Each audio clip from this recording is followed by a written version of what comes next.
जेरुझलेमाचे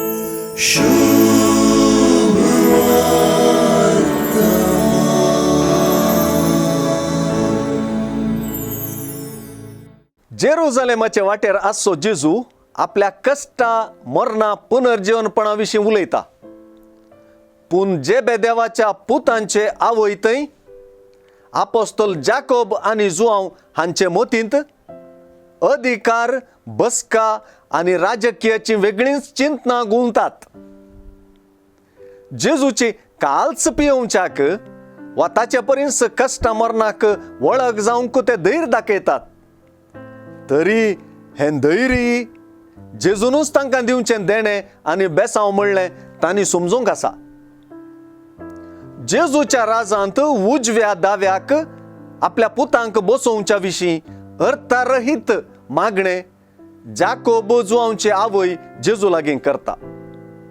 जेजू ह्या मागण्याक अर्थ दिवच्यो गजाली खंयच्यो म्हणलें सर्व आपोस्तलांक आनी जाकोब जुआंवच्या आवयक शिकयता. संवसारी राजाच्या गी आपलें राज कशें विंगड तराचें म्हणून जेजू समजयता.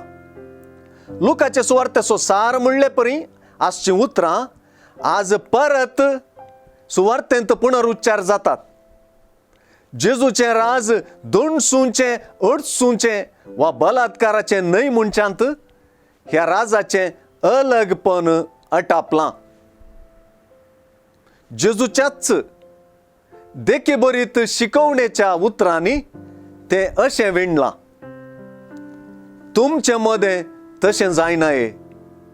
तुमचे मदें वर्तो जावंक अपेक्षिता तो हेरांचो चाकर जावं आनी तुमचे मदें पयलें जावंक सोदता तो तुमचो गुलाम जावं.